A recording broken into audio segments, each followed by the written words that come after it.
Hello అండి. Hi, అందరూ బాగున్నారా? నేను బాగున్నాను. మీరు కూడా బాగుండాలని మనస్ఫూర్తిగా కోరుకుంటున్నా. ఈరోజు మన రెసిపీ చామగడ్డ పులుసు అండి.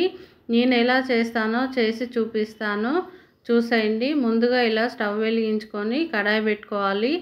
ఆ తర్వాత ఇలా 2 స్పూన్ల ఆయిల్ వేసుకొని కొన్ని మెంతులు వేసుకోవాలండి. కొన్ని వేసుకొని ఆ తర్వాత 1 స్పూను జీలకర్ర కూడా వేసుకోవాలి. అవి 2 మంచిగా వేగిన తర్వాత ఒక 2 పచ్చిమిర్చి ఇలా కట్ చేసి వేసుకున్నాను. ఆనియన్ కూడా చిన్నగా సన్నగా కట్ చేసుకోవాలండి. అప్పుడు పులుసు కూడా మనకు చిక్కగా వస్తుందన్నమాట. కొంతమంది పేస్ట్ కూడా చేసి వేసుకుంటారు. అలా కాకుండా ఇలా కూడా చేసుకోవచ్చు. ఇలా చిన్నగా కట్ చేసామంటే అవే ఫ్రై అయిపోతాయి. తర్వాత ఇలా చామగడ్డ పైన తొక్కంతా తీసి నీట్గా కడిగి ఇలా పొడవుగా కట్ చేసి పెట్టుకున్నానండి. ఆ తర్వాత చిన్న సైజు నిమ్మకాయ సైజు అంతా చింతపండు కూడా నానబెట్టుకున్నాను. చూసారు కదా, ఆనియన్ మంచిగా ఫ్రై అయిపోయాయి. ఇప్పుడు మనం కట్ చేసి పెట్టుకున్న చామగడ్డల్ని కూడా అందులో వేసేసుకొని 1 స్పూను సాల్ట్ వేసుకొని వీటిని మంచిగా కలుపుకుందామండి. వీటిని కాసేపు నూనెలో ఫ్రై చేసుకోవాలండి. అప్పుడు టేస్ట్ బాగుంటుంది. ఒకసారి ఈ స్టైల్లో చేసి చూడండి. చామగడ్డ చాలా బాగుంటుంది టేస్ట్.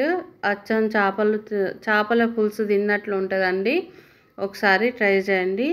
ఇలా కలుపుకున్న తర్వాత మూత పెట్టి కాసేపు మగ్గనివ్వాలి. కొంచెం సిమ్లో పెట్టుకోవాలండి ఇది, లేదంటే మాడిపోతాయి అన్నమాట. సిమ్లో పెట్టుకొని కలుపుకుంటూ కాసేపు వేయించుకోవాలి. చూడండి ఎంత బాగా వేగాయో.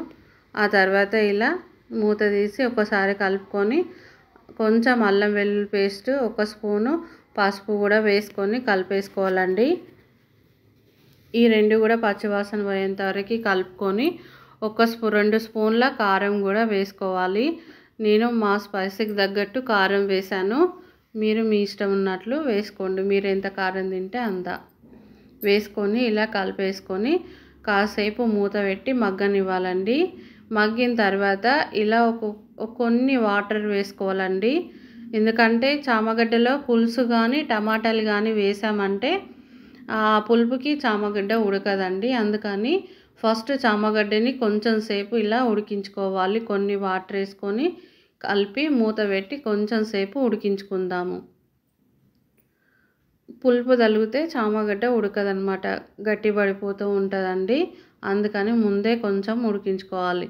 చూడండి, నేను స్పూన్ తోటి ఇలా అంటే కట్ అయిపోయింది, మంచిగా ఉడికింది. నేను ఇక్కడ ఒక టమాటాని సన్నగా కట్ చేసి వేసుకున్నాను. అది కూడా కలిపి మూత పెట్టి కాసేపు మగ్గనివ్వాలండి. టమాటా కూడా ఉడికిపోతుంది. చూడండి, ఇలా మూత పెట్టి కాసేపు మగ్గనివ్వాలి. మీకు ఈ రెసిపీ నచ్చినట్లయితే లైక్ చేయండి, షేర్ చేయండి, మన ఛానల్ని సబ్స్క్రైబ్ చేసుకోండి. మీరు ఒక లైక్ ఇవ్వడం వల్ల ఇలాంటి వీడియోస్ ఎన్నో తీయాలని అనిపిస్తూ ఉంటుందండి.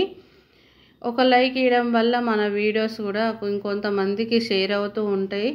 ఒక లైక్ చేయండి. తర్వాత చూడండి, ఇలా చామగడ్డలో మనం ఇందాక తీసి పెట్టుకున్న పులుసును కూడా వేసి గ్రేవీకి తగ్గట్టు వాటర్ కూడా వేసుకొని మూత పెట్టి మంచిగా ఉడికించుకోవాలండి. గ్రేవీ కొంచెం చిక్కగా అయ్యేంత వరకు ఉడికించుకోవాలి. చూడండి, ఇలా ఉడికిన తర్వాత ఇందులో కొంచెం కొత్తిమీర వేసుకొని కలుపుకోవాలి. 1 నిమిషం పాటు అలా ఉడకనిచ్చి దించేసుకోవాలండి. చూడండి, చామగడ్డ పులుసు రెడీ అండి. ఒకసారి ట్రై చేసి ఎలా వచ్చిందో కామెంట్ చేయండి. గుమగుమలాడే చామగడ్డ పులుసు రెడీ. మరొక వీడియోలో మళ్ళీ కలుద్దాం.